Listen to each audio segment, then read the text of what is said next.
하나님 말씀 보도록 하겠습니다. 레위기 19장 말씀 찾아보겠습니다. 레위기 19장입니다. 구약성경 레위기 19장. 지난주에 레위기 19장 말씀을 보기 시작했는데요.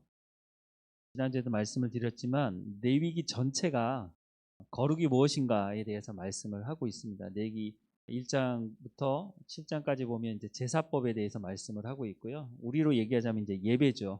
예배에 대해서 말을 하고 있고, 그 다음부터 이제 우리 일상생활에서 거룩이 어떻게 실천되어지고 어떻게 거룩을 지켜야 되는지에 대해서, 그러니까 내가 거룩하니 너희도 거룩하라고 하나님 말씀하시잖아요.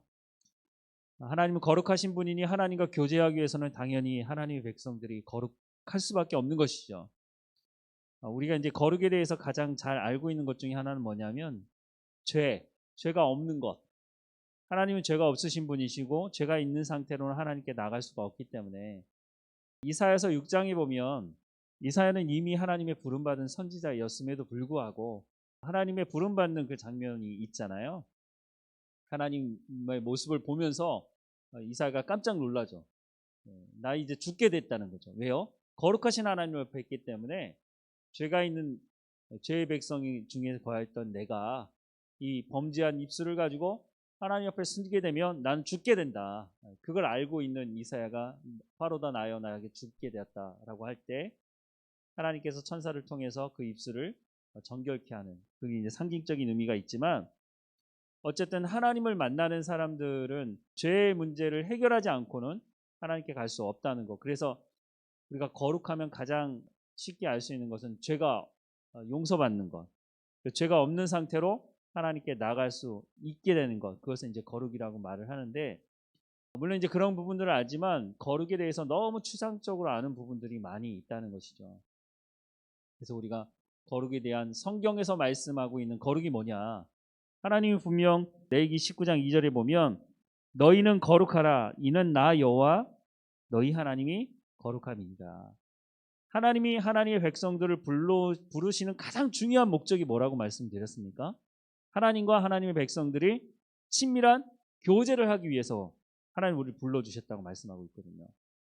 우리가 하나님과 근데 만나서 교제하기 위해서 우리 죄의 문제가 해결되지 않으면 하나님을 만날 수가 없으니까, 구약시대는 율법이라는 것을 주셨지만 신약에는 예수 그리스도의 십자가, 그 사건, 그 보혈의 피를 우리가 힘입어서 하나님께 나아갈 담력을 얻었다고 말씀을 하고 있는 것처럼, 이제는 우리가 그 거룩한 가운데 초대받았으니, 그러면 거룩한 가운데 초대받았으면 그 다음부터 거룩한 삶을 살아야 되잖아요. 그 삶이 뭐냐라고 했을 때 레위기 전체가 거룩에 대해서 말하고 있지만 그 중에서도 레위기 19장이 가장 핵심적인 것을 다루고 있다고 하는 것입니다. 에베소서는 교회에 대해서 말을 하고 있거든요. 교회가 뭐냐라고 말할 때 에베소서를 통해서 교회는 이런 것이다 라고 하는 것을 바울 사도를 통해서 하나님께서 말씀해 주시는 것이 있는데, 특별히 에베소서 4장 본문들을 보면 그 말씀들을 보고 레위기 19장 말씀을 보면 이거 비슷한 말씀이네, 이런 부분을 발견할 수가 있어요. 왜냐하면 거룩이라고 하는 것이 구약시대 다르고 신약시대 다른 것이 아니라 이미 레위기를 통해서 하나님께서 거룩이 무엇인지를 다 말씀해 주셨기 때문에, 그러니까 예수님도 오셔서 보통 말씀하시는 것들이 어떤 말씀들이세요? 율법을 내가 폐하러 온 것이 아니라고 말씀하시죠. 하나님의 말씀을 뭔가 새롭게 만드는 것이 아니라 원래 그 하나님의 말씀을 하셨던 그 말씀의 뜻이 무엇인지를 예수님 당시에 바리새인들이나 서기관들이나 다른 사람들은 그걸 다 왜곡시켰단 말이죠. 고르반, 좋은 거거든요. 어떻게 보면 신약 시대에 구약 시대에 있었던 나시린 제도, 이런 제도를 다시 말만 바꾼 것이 사실 내용이 똑같은 거거든요. 하나님께 헌신되어지는 일정의 기간이나 어떤 삶을 살아가기 위해서 제사장이 될 수 없는 사람들에게 있어서 내가 하나님을 위해서 헌신하는 삶을 살고 싶은데 그러면 다른 방법이 없느냐?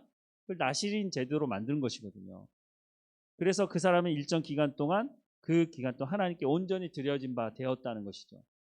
그런데 신약시대에 와서는 고르반이라고 하는 것이 있는데 하나님께 드려졌다는 뜻이 있거든요. 근데 그걸 어떻게 했어요? 악용하는 거죠.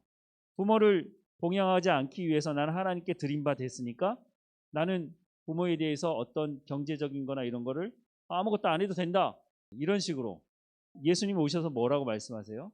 구약에 있는 이미 말씀하신 그 하나님의 말씀을 가지고 그 본질은 이런 것이다 라고 하는 것에 대해서 말씀하시는데, 그 당시에 사람들은 자기 나름대로 장래의 유전이나 이런 것들로 다 하나님 말씀을 버려버리고 그 당시에 관습과 여러 가지 것들을 가지고 그게 가장 중요하다고 생각을 했는데, 예수님께서 오셔서 구약의 원래의 말씀을 전해주니까 이 사람들이 새로운 말씀으로 생각을 하는 거예요. 근데 예수님께서 하신 말씀을 다 보시면 구약에서 하신 원래의 말씀들을 가지고 와서 원래는 이런 것이다 라고 하는 것을 말씀하는 걸 많이 봐요. 마태복음 5장부터 7장까지가 산상수훈이라고 하잖아요. 그 산상수훈도 보면 이미 구약에 말씀하신 그 말씀들을 가지고 예수님께서 새롭게 해석을 하는 것도 아니고 이미 말씀하신 말씀을 가지고 말씀을 하는 건데, 그 당시의 사람들은 그런 말씀을 들어보지 못하는 거죠.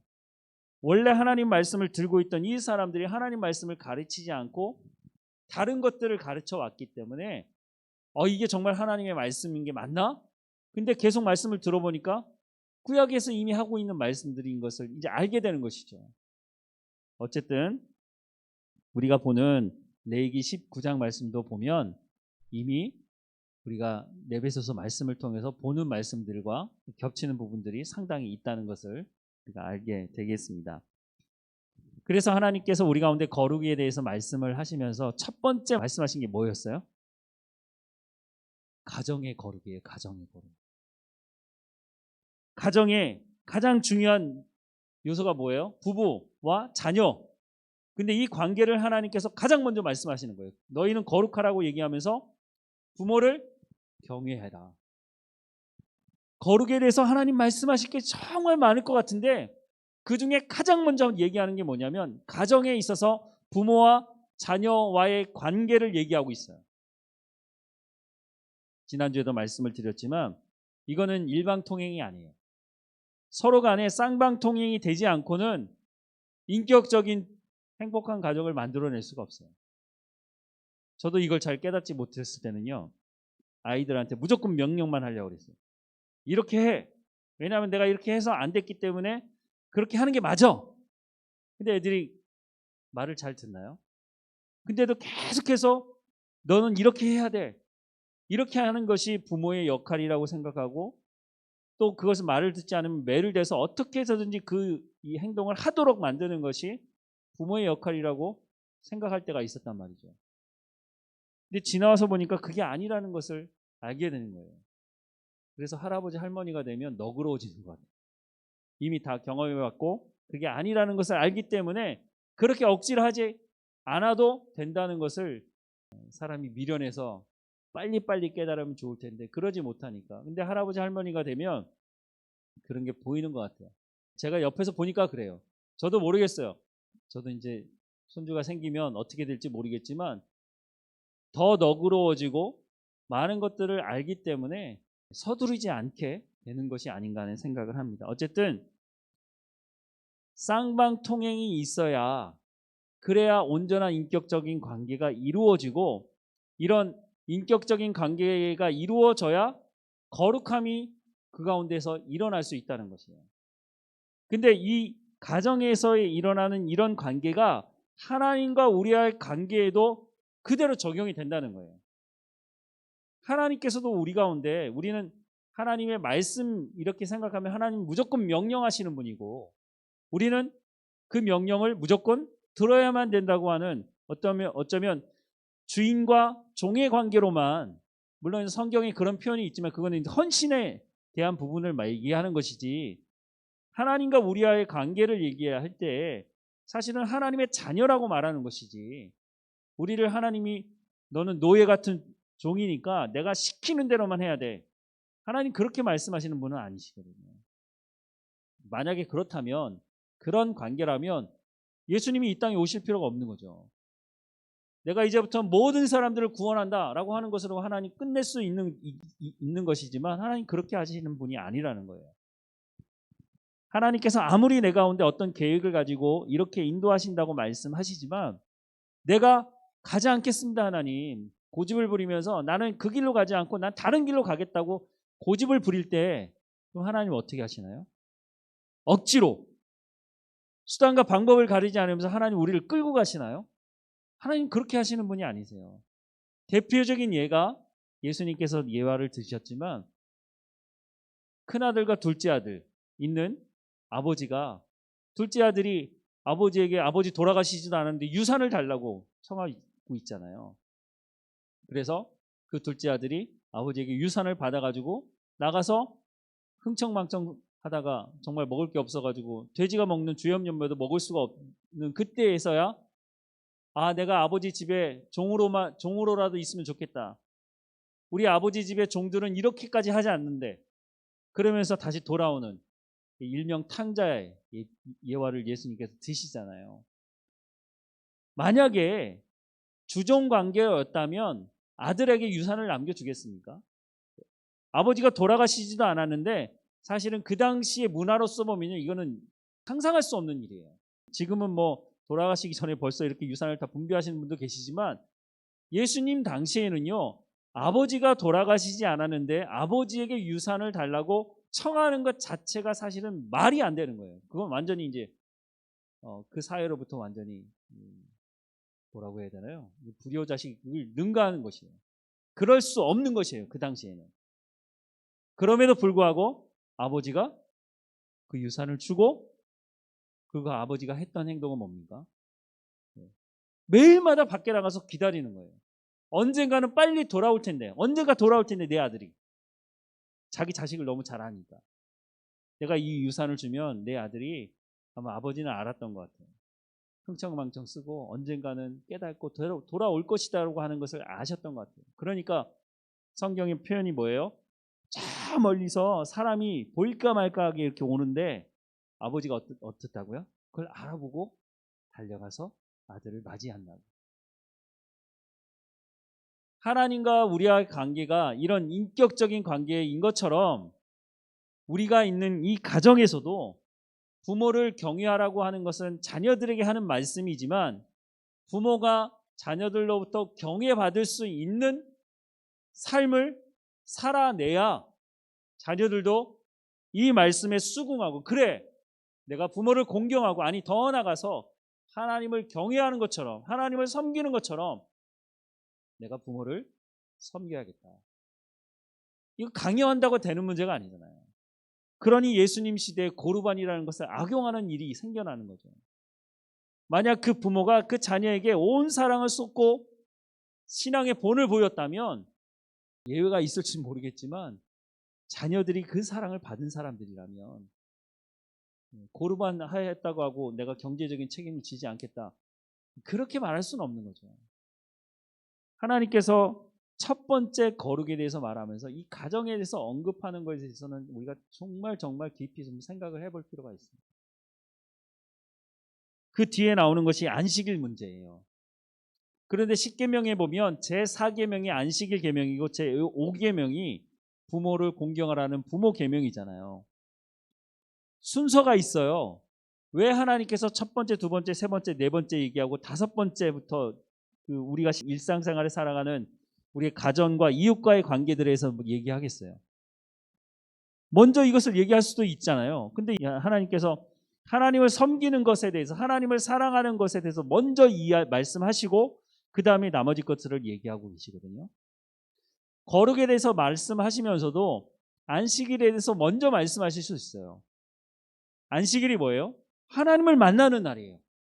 오늘 우리로 얘기하자면 주일이에요. 왜 주일에 예배드려요? 우리가 안식일, 성경에서 말씀하는 안식일을 시간으로, 지금 이 시간으로 얘기하자면 금요일 저녁에 해가 질 때부터 토요일 날 해가 질 때까지예요. 이게 안식일 시간이거든요. 그러면 우리도 안식일을 지켜야 되는 거 아닌가요? 구약의 말씀에 안식일을 지키라고 말씀하고 있으니까 지금 우리가 드리는 주일 예배를 금요일 저녁에 드리든지 아니면 토요일 날 아침에 드리든지 해야 되는 게 더 맞는 게 아닐까요? 성경에서 안식일을 지키라고 말씀하고 있습니다. 그런데 왜 우리가 금요일 저녁에 토요일 날 모여서 예배드리지 않고 주일 날 와서 예배를 드리나요? 이미 다 아시는 것이지만 예수님께서 부활하신 날이 주일 아침이잖아요. 그래서 우리가 예수님이 십자가에 못 박혀 죽으신 것도 너무너무 중요한 사건이지만 예수님이 죽으시고 나서 부활하지 않으셨다면 우리 가운데 소망이 없는 거죠, 사실은. 사도 바울도 고린도전서 15장이 그렇게 말하잖아요. 만약에 예수님이 부활하지 않으셨다면 우리 가운데 우리만큼 불쌍한 사람이 없다. 우리가 이 땅에 살면서 절제하면서 거룩함을 지키기 위해서 얼마나 많은 손해들을 감수해요. 그런데 우리가 부활이 없다면 우리는 세상에서 가장 불쌍한 사람이라고 말하고 있는 것처럼 예수 그리스도의 부활이 어쩌면 뭐가 더 중요하다고 말하기 좀 힘들지만 예수 그리스도가 십자가에 못 박혀 죽으신 것보다 훨씬 더 중요한 게 예수 그리스도의 부활이에요. 근데 1년에 딱 한 번 부활주일 되면 부활에 대한 설교 한번 딱 듣고 1년 내내 아마 부활에 대한 설교는 거의 안 하는 것 같아요.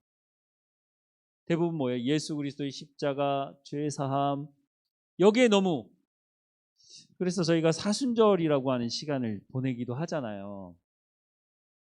원래 초대교회는 사순절이 없었어요.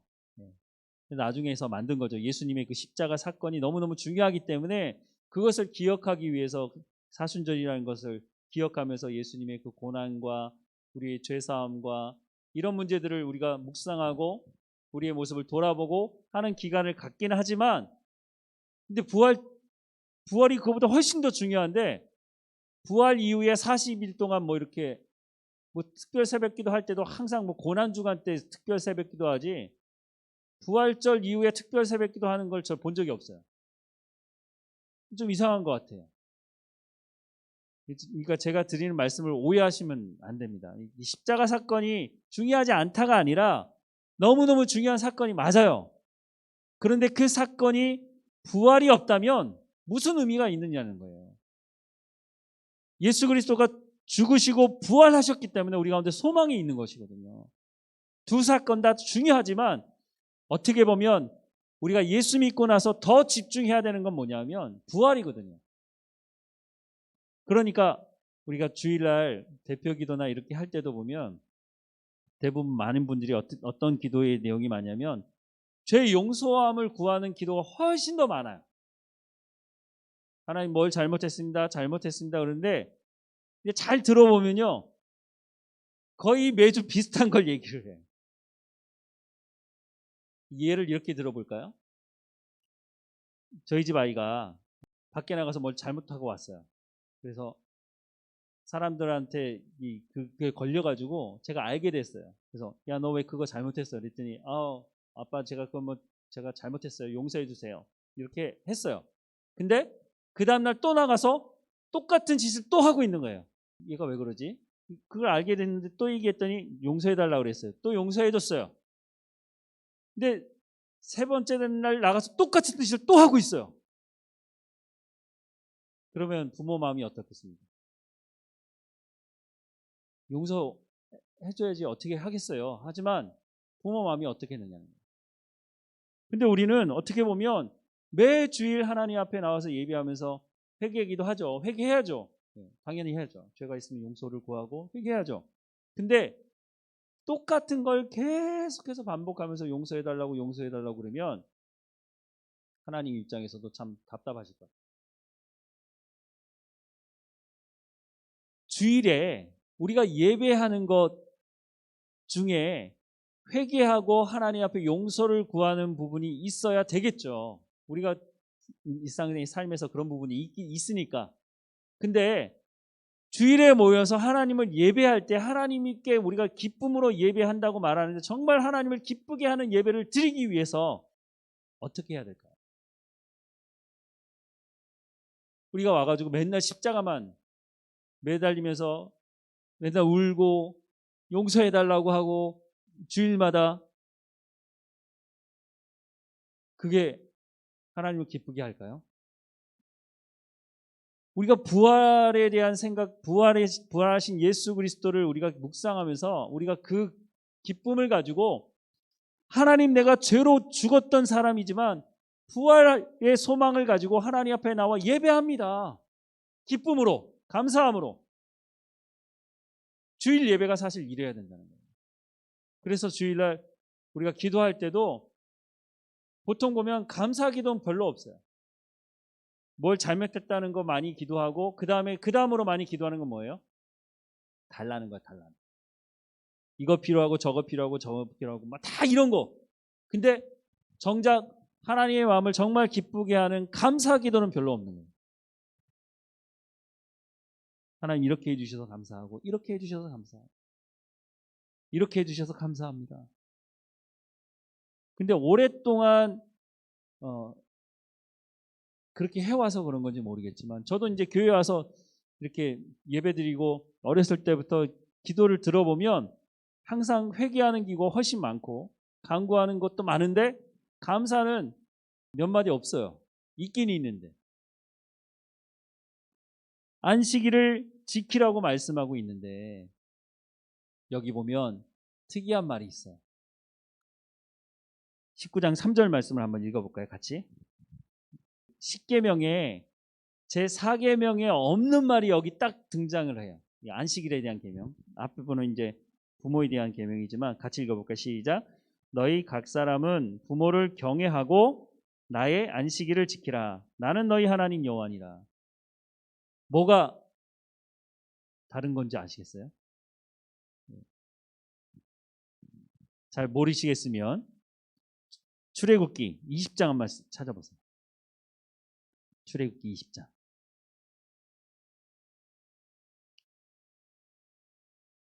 출애굽기 20장에 10계명이 나오죠.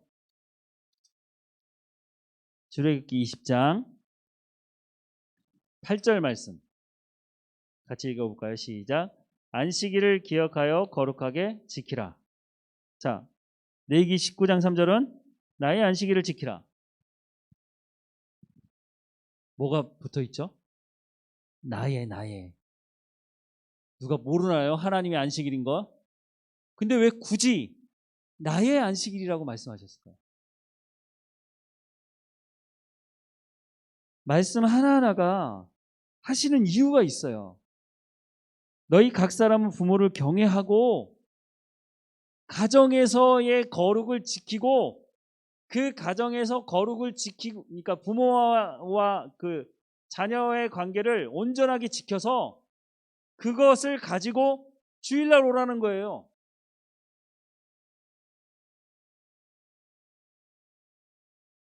우리의 예배가 이 예배당에서만 이루어지는 게 아니고 이 예배당만 거룩한 게 아니고 가정에서 먼저 내 일상의 삶에서 하나님의 말씀에 순종하는 그 거룩함, 그러니까 부모와 자녀와의 그 인격적인 소통, 그걸 통해서 그 거룩함을 가지고 우리 지금 얘기를 하자면 주일날 예배와 연결시켜서 오라는 거예요.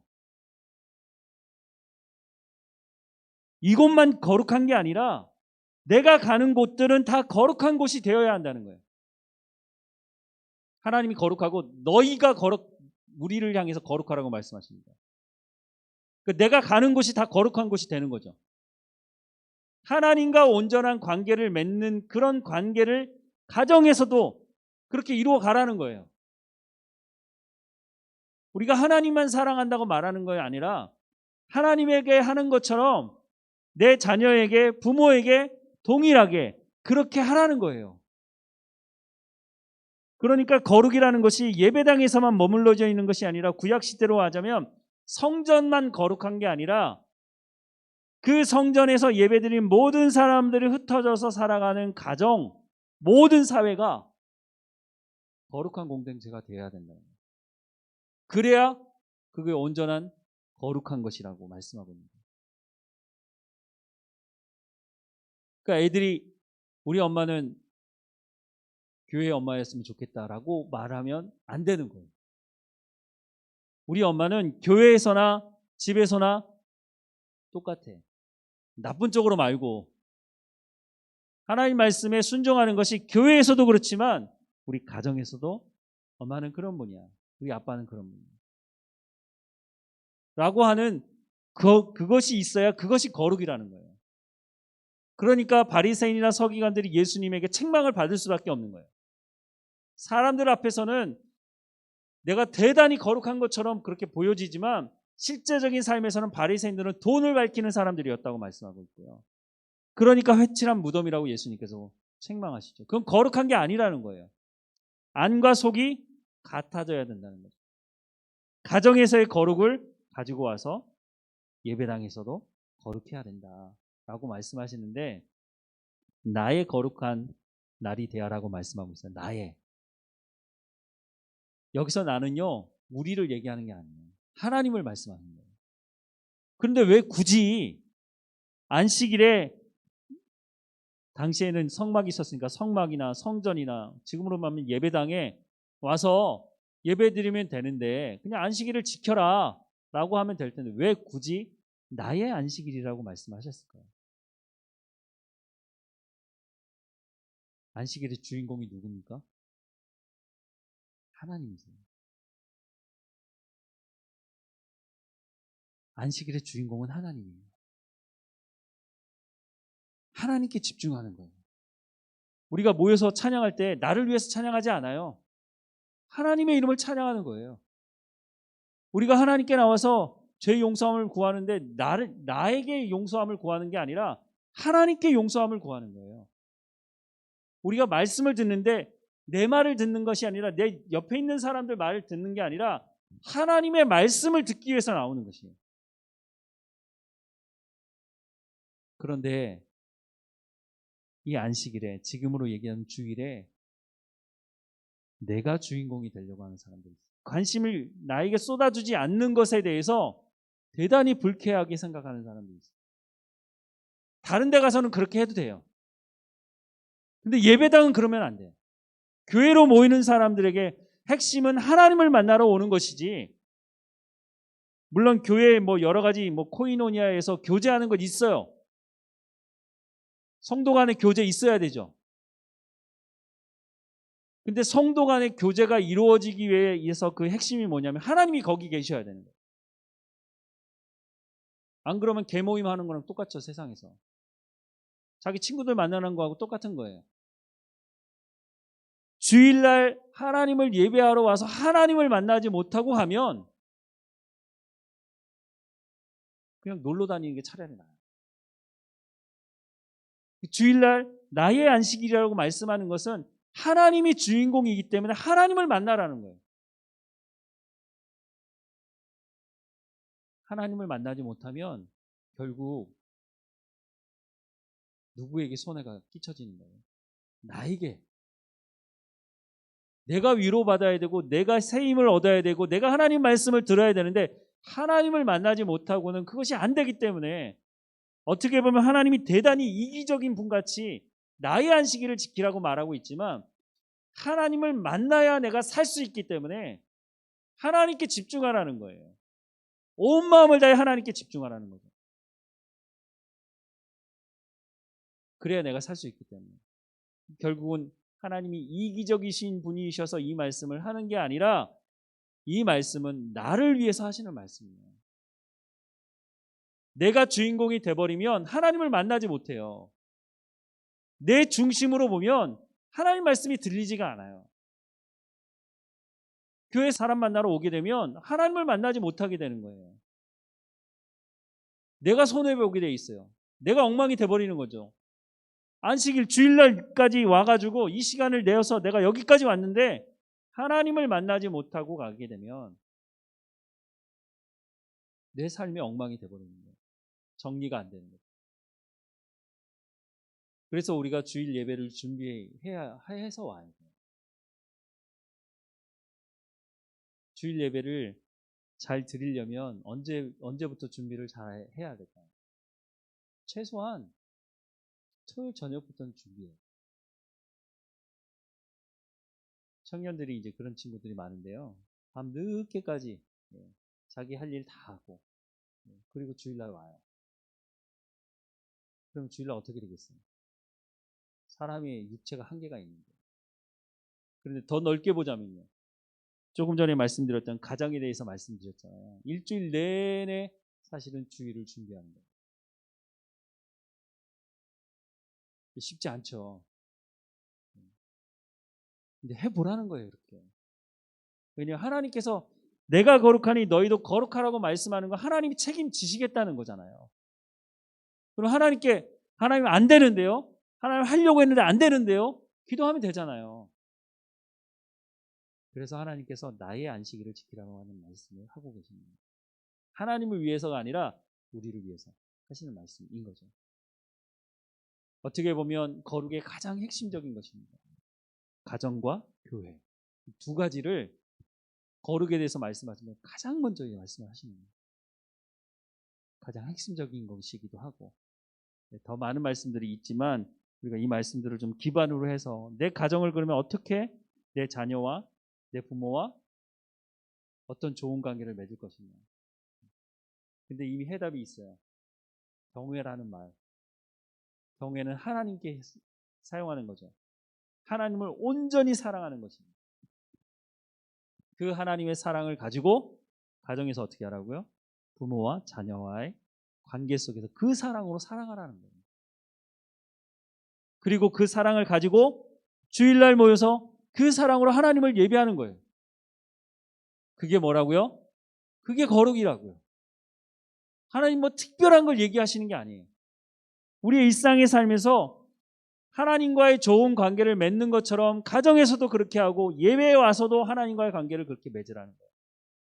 하나님과의 관계가 좋은데 내 이웃과의 관계가 틀어지는 사람이 어디 있어요?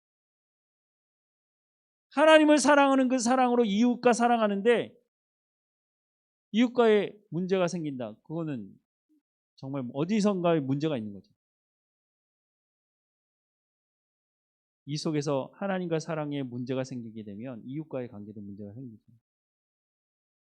우리가 이 거룩에 대해서 하나하나 보게 되는데 우리가 이 말씀을 다시 한번 우리의 가정에서부터 그리고 돌아오는 주일에 하나님 앞에 나와서 하나님, 내가 하나님을 정말 만나기 원합니다. 하나님 말씀을 듣기 원합니다. 우리 인도해 달라고 그렇게 하나님께 집중하는 우리가 모두가 되었으면 좋겠다는 생각을 합니다. 기도하겠습니다. 사랑하는 하나님, 우리 가운데 가정을 허락해 주셔서 감사합니다. 이 가정 안에서 부모를 경외하라고 말씀하시는 것이 거룩의 첫 발걸음인 것을 말씀하셨으니 우리가 이 말씀에 순종하며 살아갈 수 있도록 은혜를 허락해 주옵소서. 가정 안에서 거룩함을 지키게 하시고 부부가 안에 또한 부모와 자녀 관계 속에서 이 거룩함을 지키며 서로를 존중하며 하나님의 말씀을 이루어가는 가정 공동체를 이루어갈 수 있도록 인도해 주옵소서. 무엇보다 이렇게 삶을 살아가는 현장 속에서 하나님의 거룩함을 드러낼 뿐만 아니라 모여 하나님을 예배하는 주일 예배에 기쁨과 감사가 넘치는 예배가 되게 하시고 하나님을 만나며 하나님의 말씀을 들으며 하나님의 거룩함을 체험하는 예배 공동체의 현장이 될 수 있도록 은혜를 허락해 주옵소서. 하나님의 말씀에 순종함으로 우리가 어느 곳에 있든지 하나님의 거룩함을 드러내는 일상적인 삶 속에서 하나님의 거룩함을 드러내는 삶이 될 수 있도록 은혜를 허락해 주옵소서. 날마다 우리와 함께 하시는 하나님께 감사하고 예수님의 이름으로 기도합니다. 아멘.